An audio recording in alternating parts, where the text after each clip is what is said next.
तनख्वाह कितनी है? लाखों में। मराहत कितनी है? करोड़ों में। नखरे कैसे हैं? नई नवेली दुल्हन से भी ज्यादा। परफॉर्मेंस कैसी? अंडा। मत पूछें, शर्मिंदा होंगे। तनख्वाहों में सैकड़ों इजाफा, टूर्नामेंट्स के भारी भरकम, डेली के अलाउंसेस, टेस्ट, वनडे और T20 के अलग अलग लाखों की मैच फी, आईसीसी से पीसीबी को होने वाली आमदनी में मनचाहा इजाफा, स्पॉन्सर से लाखों के मुआहदे अलग, मकामी और इंटरनेशनल लीग से करोड़ों में होने वाली आमदनी और इश्तिहारों से होने वाली कमाई बेहिसाब है, लेकिन परफॉर्मेंस बिल्कुल जीरो, बिल्कुल सिफर। ये कहानी है हमारी सुपरस्टार क्रिकेट टीम की। ज्यादा दूर नहीं जाते, माजी करीब का ही हिसाब किताब आपके सामने रखते हैं। 1 जुलाई 2023 से अगले 3 साल के लिए सेंट्रल कॉन्ट्रैक्ट में खिलाड़ियों की तनख्वाहों में जो इजाफा हुआ, ये कह लीजिए जो करवाया गया, वो बड़ा हैरानकुन था। कैटेगरी ए में शामिल खिलाड़ियों की माहाना तनख्वाह 45 लाख मुकर्रर हुई। कैटेगरी बी में शामिल खिलाड़ियों की माहाना तनख्वाह 30 लाख, कैटेगरी सी में शामिल खिलाड़ियों की माहाना तनख्वाह 15 लाख और डी में शामिल खिलाड़ियों की कम से कम माहाना तनख्वाह 7.5 लाख हो गई।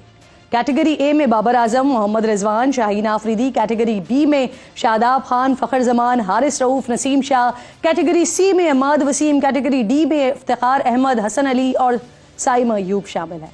हमारे चहीते क्रिकेटर्स की बेकमाई का सिलसिला यहीं पर रुक नहीं जाता है। हर खिलाड़ी को हर फॉर्मेट में मैच फी की मद में भी अच्छी खासी रकम मिलती है। इसमें भी गुज़िश्ता साल अच्छा खासा इजाफा किया गया था। टेस्ट मैच फी 8,38,000 से बढ़ाकर तकरीबन 12.5 लाख की गई। वनडे मैच फी 25% इजाफे के बाद 6,43,000 रुपए की गई, जबकि T20 की मैच फी में 12.5% इजाफा करके उसे 18,000 रुपए कर दिया गया। ये तो वो आमदनी है और वो मराहत हैं जो पीसीबी खिलाड़ियों को गुज़िश्ता साल किए गए कॉन्ट्रैक्ट के तहत दे रहा है। फिर इसके ऊपर मैच विनिंग प्राइज है, मैच में मिलने वाला नकद इनाम अलग है, जबकि बोर्ड की तरफ से सीजन में 2 गैर मुल्की लीग्स खेलने की इजाजत से क्रिकेटर्स को होने वाली आमदनी भी मजा दोबाला कर देती है।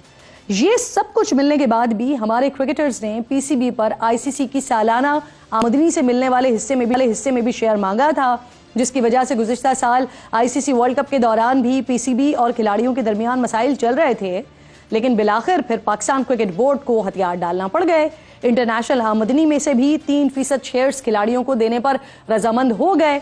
वर्ल्ड कप से पहले और उसके दौरान पूरी जान लगाकर ना हमारे क्रिकेटर्स ने अपने मुआवजों में इजाफा तो करवा लिया, लेकिन जब इन मुआवजों को जस्टिफाई करने और मैदान में परफॉर्मेंस दिखाने की बारी आई तो हमारे यही मालामाल कौम के लाल खेलना भूल गए। बैटिंग, बॉलिंग, फील्डिंग, हर फील्ड में ये क्रिकेटर्स जमकर नाकाम नजर आए। वनडे रैंकिंग में नंबर 1 टीम बाबर आजम की कप्तानी में सितंबर में एशिया कप 2023 में फेवरेट के तौर पर दाखिल हुई, लेकिन सेमीफाइनल में श्रीलंका के हाथों शिकस्त खाकर बाहर हुई। फिर क्रिकेट की दुनिया का सबसे बड़ा मार्का यानी आईसीसी वर्ल्ड कप का इम्तिहान दरपेश था। यहां तो बाबर आजम की कप्तानी में कौमी टीम सेमीफाइनल तक भी नहीं पहुंच सकी।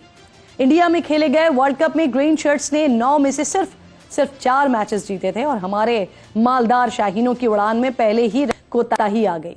इसके बाद न्यूजीलैंड के साथ बमुश्किल सीरीज ड्रॉ हुई, आयरलैंड के हाथों T20 मैच में शिकस्त, फिर इंग्लैंड से T20 सीरीज में शिकस्त और फिर वर्ल्ड कप के लिए अमेरिका पहुंचते ही अमेरिका जैसी नौनिहाल टीम के हाथों बेहाल हो गए।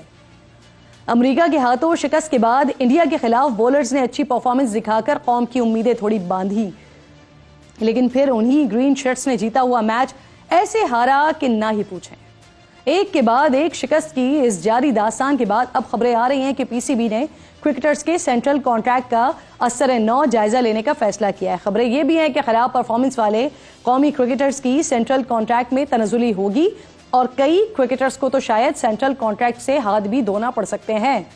T20 वर्ल्ड कप में शिकस्त के बाद चेयरमैन पीसीबी मोहसिन नकवी भी कह चुके हैं कि टीम में बड़ी सर्जरी की जरूरत है। अब देख इस सर्जरी में छुरी तले आता कौन है।